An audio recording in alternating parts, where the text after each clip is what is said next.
Welcome to Public Health on Call, a podcast from the Johns Hopkins Bloomberg School of Public Health, where we bring evidence, experience, and perspective to make sense of today's leading health challenges.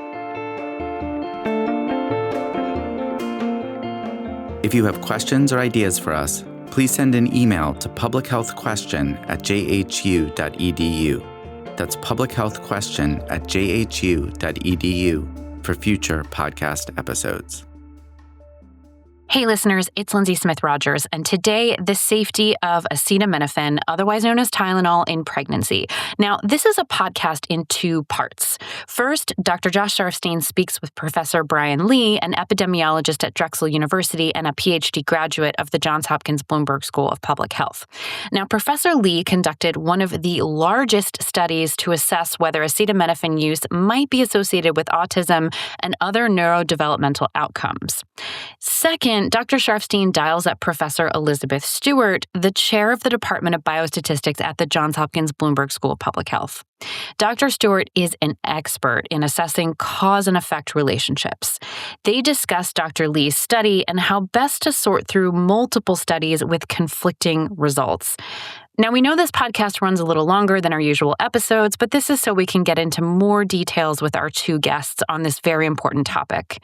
One bonus: if you listen to the end, you'll be able to identify what a causal crossword is. Before we turn to part one, a disclaimer. The conversations on Public Health on Call are between the participants and do not represent the position of Johns Hopkins University. Let's listen. Professor Brian Lee, thank you so much for joining me today on Public Health on Call. How are you doing?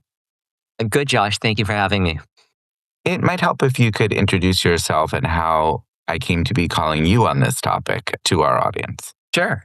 I'm a professor of epidemiology and biostatistics at Drexel University, and my team and I in Sweden conducted the largest study on acetaminophen safety with regards to neurodevelopmental outcomes. Including autism. Including autism, yes.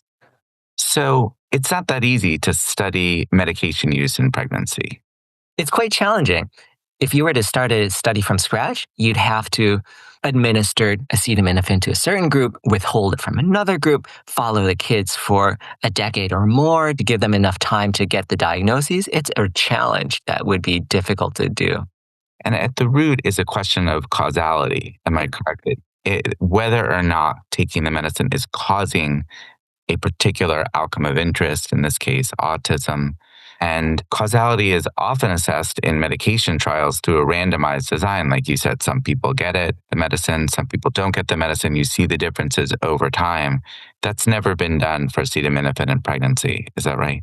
Exactly. So no randomized controlled trial has been done. The best we're left with is observational studies, just simply watching people and see what happens to the children of mothers who do take acetaminophen and comparing that against children who are born to mothers who don't use acetaminophen. And so what are the challenges when you are doing this observational research in assessing this question of causality, whether there's a true cause and effect relationship between the medication and the outcome? One of the biggest issues here is that medication users are very different from medication non-users, right? Namely, the reason you're taking a medication in the first place. You don't take medication for fun. Usually you have a health condition or an indication that warrants the use. So for acetaminophen, it could be anything from pregnancy pain to headaches, migraines, having a fever, right? There's any number of reasons. And this makes the people who use acetaminophen very different from the non-users. Got it. So as an example, let's just say a respiratory infection that causes a fever might actually be a risk factor for autism, might be causal for autism. Let's just imagine that. Then people take acetaminophen for that. It might look like there's an association with acetaminophen, but really the association could just be reflecting the underlying infection that the person has. Yeah, exactly. And that's a great example. Association is not causation, right? Not necessarily causation. And the example you chose, infection and fever during pregnancy causing acetaminophen use, is a great example because infection during pregnancy and fever both have been suggested to cause or increase risk of autism in and of itself. So That's the classic confounding triangle you have, where a third factor that explains both acetaminophen use and autism is actually at play here. I wonder if there's another type of confounding factor, which could be in the health-seeking behavior of individuals. Maybe they're more likely to take Tylenol during pregnancy and also more likely to bring their kids in to be checked, which could lead to a diagnosis of autism. That's an excellent point. Here in America, this is a huge concern because of inequities in healthcare access. In Sweden, it's less of a concern thanks to the universal healthcare system, but we are aware of this. And in our analyses, we accounted for the frequency of healthcare seeking by the mother. So it's a potential confounder for sure that we accounted for. Let me ask you about one other factor that comes up in autism analyses, which is genetics, because there are studies and evidence that link genetics to the risk of autism. How does that factor into studies that are trying to assess whether or not acetaminophen or other medications might cause autism? So genetics is really tricky because it's that big elephant in the room that causes a large portion of autism, but genetics also influences a lot of our behaviors as well. And some previous studies have suggested that genetic liability or genetic risk for neurodevelopmental disorders is actually associated with a lot of relevant factors here. Greater pregnancy pain, more frequent headaches, migraines, more use of pain relief medications, and more use of acetaminophen. So genetics is a highly relevant variable to consider, but a lot of studies, or all the studies to date, I should say, don't have genetic data. Got it. So like in theory, someone's genetics might be a confounder because it might lead you to, on the one hand, use acetaminophen more, on the other hand, to have a greater risk for autism. Exactly. Autism, as I mentioned, is highly heritable. Like any other complex phenotype, like height, for example. A lot of your height is determined by your family background, and same thing for autism. So if you're not accounting for those familial factors, what you might end up with is a confounded association that's not a causal association. All right, so that brings us to your study. Tell me about how you tried to design a study that is observational in nature, so it's not a randomized study, but to get at some of these questions of causality. So we were fortunate enough to have access to the computerized registers of Sweden, which tracks everyone's health. And we're able to look at family relations and get a whole bunch of covariates for data that could plausibly confound. Of course, the government doesn't have genetic data, so that's one of the big missing things here, but we did it the best we could. This is a prospective study, even though we went back looking at the databases in time. So this is kind of a weird thing, right? Like the data are collected prospectively in the sense that our data on acetaminophen use is asked by midwives during the pregnancy visits. So during this visit, or like, have you taken X, Y, and Z medication, such and such, right? And we also had prescription dispensation data available to us as well. And so this allowed us to also conduct dose response analyses. So we collected this exposure information on medication use, and then we connected this to the children born to these mothers, and then followed these kids through the computer systems to see whether or not they got autism diagnoses. And that's the design of our study, basically. So let's talk about some of these factors that could confuse the relationship between acetaminophen and outcomes that include autism, and how your study tried to get at them. So one of them was health-seeking behavior. How did you assess the potential role there in the study? Healthcare-seeking behavior is a fun one, right? Because it's this idea that certain people tend to visit the healthcare system more. And the only way you can really measure that is just by literally counting the visits, right? And that's the best data that we can get. So I think what we did was we assessed the frequency of visits the year prior to pregnancy, just to get a baseline on this sort of health-seeking behavior. So yeah, that was one factor we accounted for. And talk to me about genetics. How did you try to address that? Because as you said, you didn't actually have the genetic codes of everybody in Sweden for this analysis? So the way we did this was through sibling control analyses. And it's the idea that if you compare siblings who are similar, right? They share the same familial upbringing, but more importantly here, they share familial genetics. And so if you compare people with the same genetics or a lot of the shared genetics, this reduces the possibility that genetics could confound any association. So what we're doing here is looking within family units where there's one sibling who's exposed to acetaminophen in the womb and comparing them to their sibling who was unexposed, seeing what happens. And so you're able to do the analysis without that sibling control and then the analysis with the sibling control. Yeah, it's a two-part story. The without the sibling control and the with sibling control tell two very different stories here. Great. I'll get to the results in a second. Let me just ask you about this other issue that we talked about, which is the illnesses that people may be taking acetaminophen for particular illnesses. Is there a way to control for that or assess that in an analysis like this? It's actually fairly difficult because a lot of the reasons one would take acetaminophen, headaches, infections, fever, a lot of these, even in a society with universal health care, you don't necessarily just run out to the doctor every single time you get a headache or that you're hurting, right? So we can only capture data on these episodes if, they visited a healthcare organization, a facility to get treated, right? So a lot of this is actually going to get undercounted and missed. And so we, like everyone else, only have data on what we can see, and we can adjust to the best of what we can see, but there's the possibility that we're going to miss some things. And so this is also another aspect that can get missed in the standard observational studies. If you can only adjust for what you can see, there's still residual confounding that's possible. Right. So no study is perfect, but you've done this very extensive research in Sweden. What did you find? So two-part story, right? Previous studies suggested when you look at children born to mothers who use acetaminophen and you compare against children born to mothers who don't, there's a statistically increased risk of autism. We found the same thing initially, right? But as we already said, association is not causation.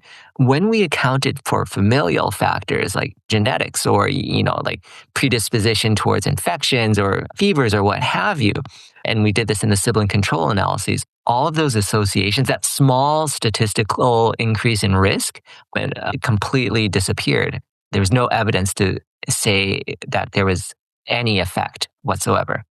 Let me see if I get this right. So when you're sort of comparing someone against her neighbor, for example, there's a little bit of an increased risk if you're just comparing people with whom they are not related. But if you are looking at the question of whether there's an increased risk within the same family, if the mom took acetaminophen for one pregnancy versus another, you didn't find any increased risk. And that's a way of essentially eliminating most of that genetic factor and really looking at the relationship between the drug and the outcome.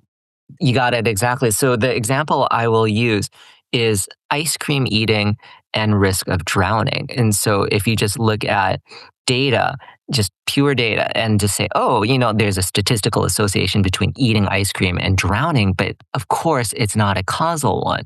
The confounder here is hot weather, which increases both your ice cream consumption and your propensity to go swimming, hence drowning, right? So if you only looked in the summertime, for example, and then therefore condition on this or adjust for this, then that association between ice cream eating and drowning completely goes away. And it's this exact same thing that we're doing here.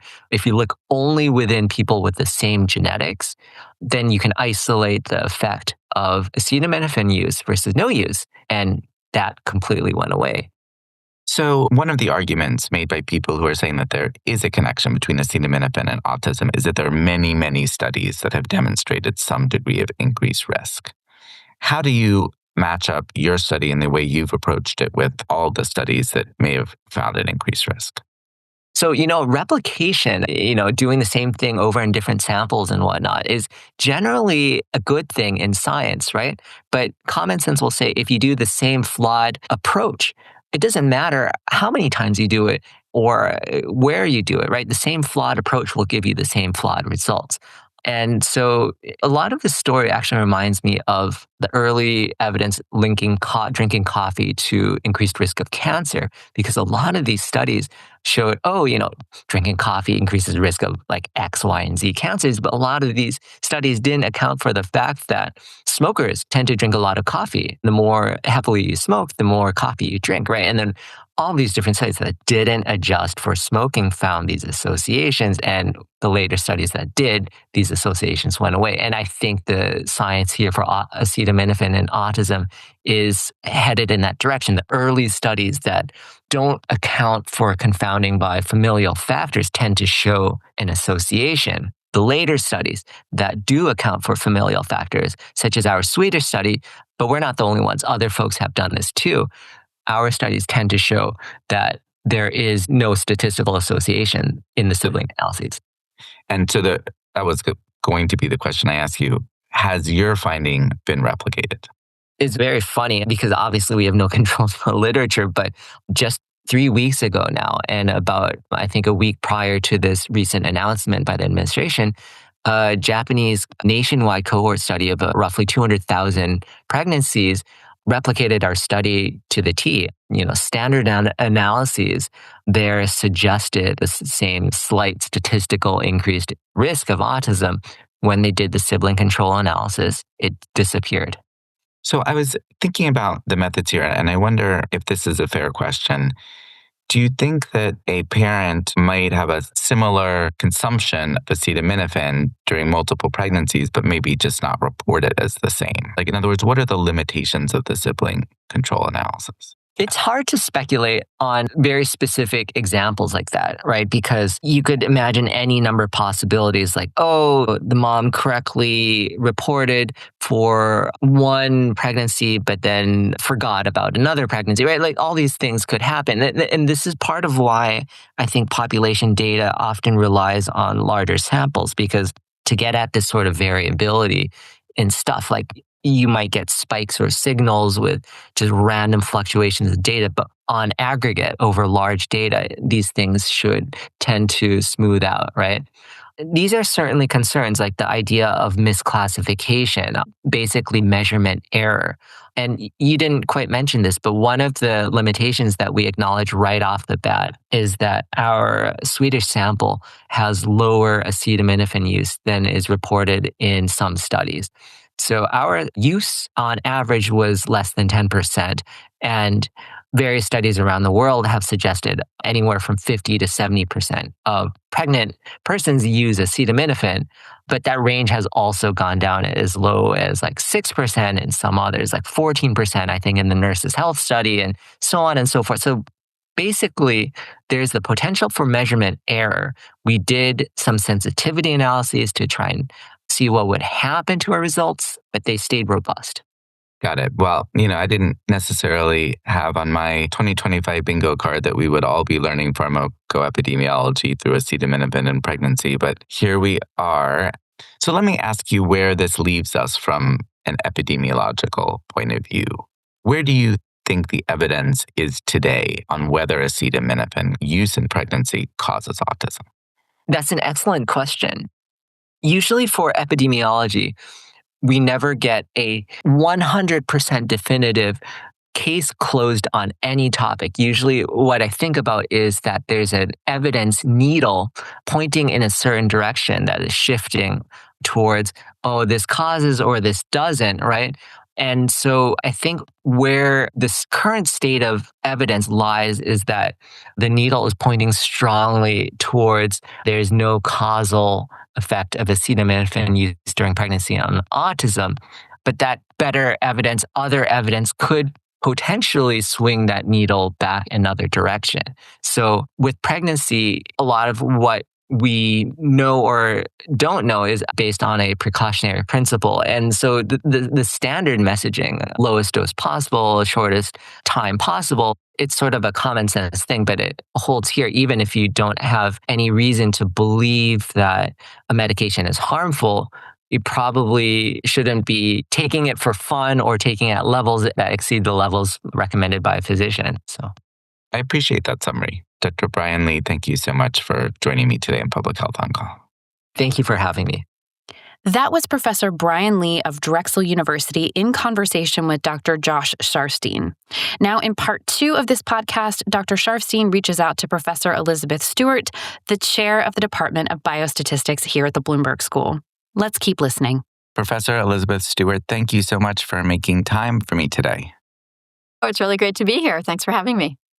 So I've recently spoken to Dr. Brian Lee about his study on acetaminophen in pregnancy and the potential relationship with neurodevelopmental outcomes, including autism. And I thought that you might be able to help me put that study in context. Yeah, I'm happy to help think it through. And I called you because one of your areas of expertise as a biostatistician is in thinking about causality. Yeah, that's really almost everything. Almost all the research I do is sort of around that question of how do we design, analyze, and interpret studies aiming to look at causal effects. We did a podcast with you earlier that was very popular on that topic.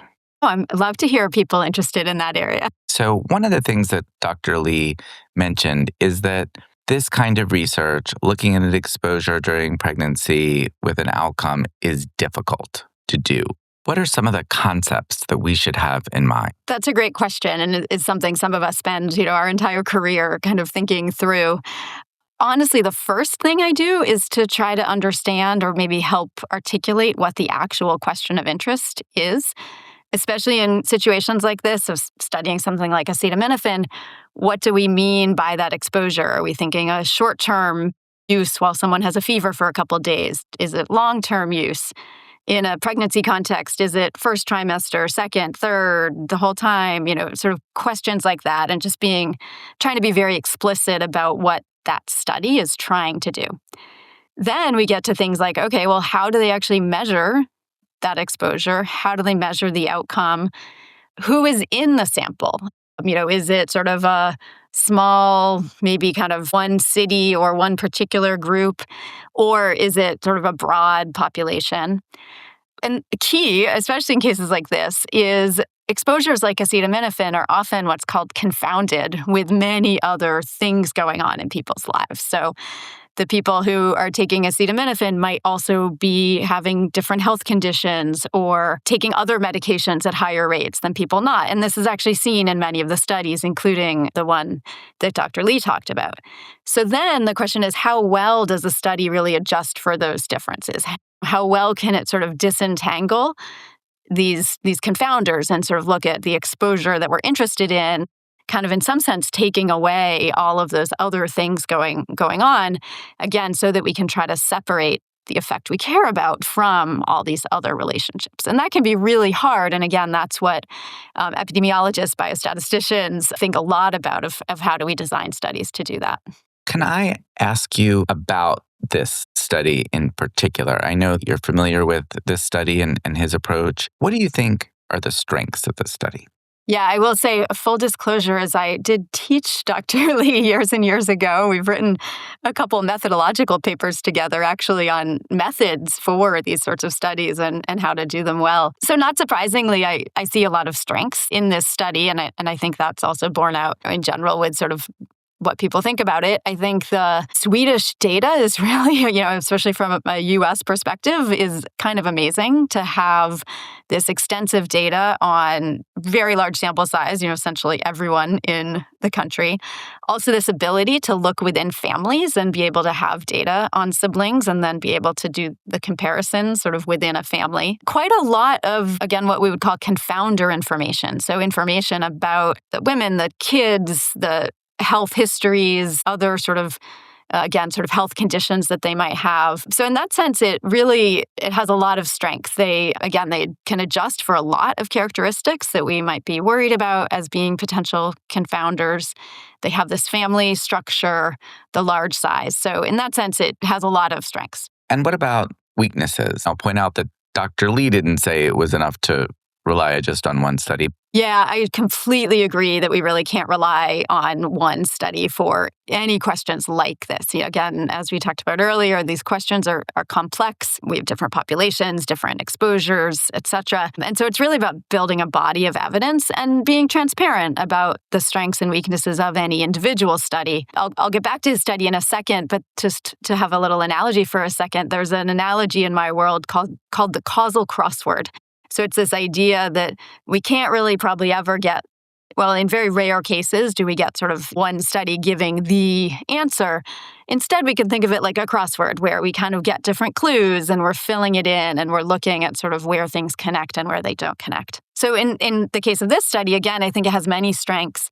But like any sort of epidemiologic study like this, we can't fully rule out this confounding issue that there might be some unobserved differences between the people who take acetaminophen that might also relate to the outcomes of things like autism. I will say that the team, the Lee et al. Paper, they do what's called in my world a sensitivity analysis, or they sort of a thought experiment with some data behind it to say, well, if there was an unobserved confounder, how much would it matter? And again, their sibling control kind of tries to address that too. But again, it's still in these non-randomized settings, it's something that we can never sort of fully rule out. And then the other challenge, I think, again, with sort of the trade-off sometimes of sort of this very large study is that the measurements of exposures and outcomes is difficult. And so we don't necessarily have fully fine-grained information, or they might not be full sort of diagnoses. With a small study, you can do really in-depth interviews. You can do like full diagnostic outcome assessment. A trade-off here is, well, we have this very large sample size and a lot of information on everyone in the study, but at the same time, we don't necessarily have like direct measures and certainty around what the women were taking. So let me ask you this. This is a strong study, but it's one study. It has strengths, it has weaknesses. There are other studies that have been done and probably yet more that will be done. What are we all to do with this? How do we provide guidance based on the state of the evidence at any point in time? What's the best way to fill out that causal crossword? Yeah, it's a great question. And I would lean into two areas. First is being transparent about this type of thing, sort of being transparent about where the research sits in a sense, and not sort of jumping to like, oh, here's this one study and it says this, and so we're done. Sometimes science communication makes it seem more certain than it is. In these sorts of questions, we just don't have that certainty. So I think some of it is sort of getting people a little bit more understanding of why we don't have certainty in these questions, and then also maybe a little bit more comfort with that. That said, it's not then the case that we can never generate information about, causal links between exposures like this and outcomes, and that we always say, I don't know.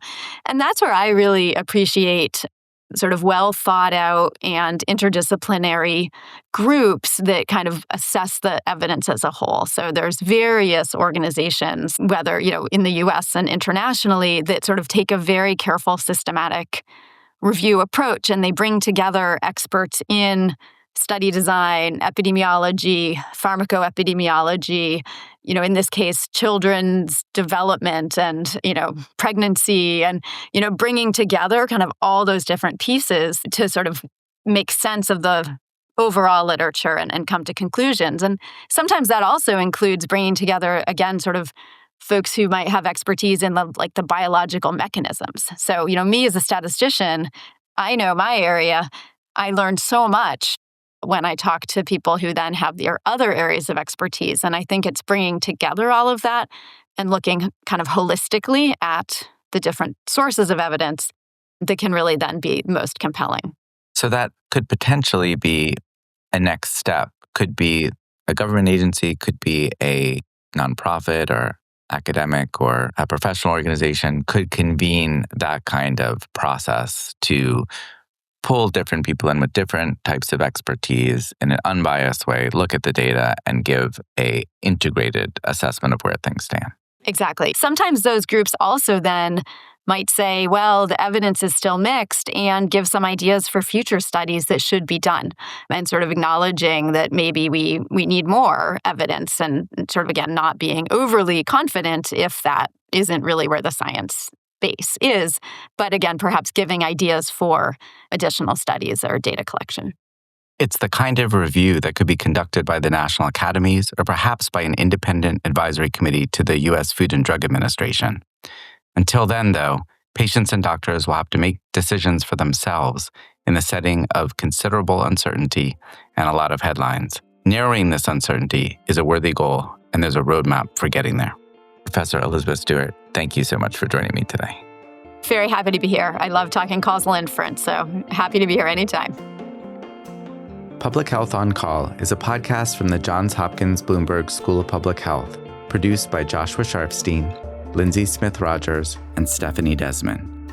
Audio production by J.B. Arbogast, Michael Bonfils, Spencer Greer, Matthew Martin, and Philip Porter, with support from Chip Hickey.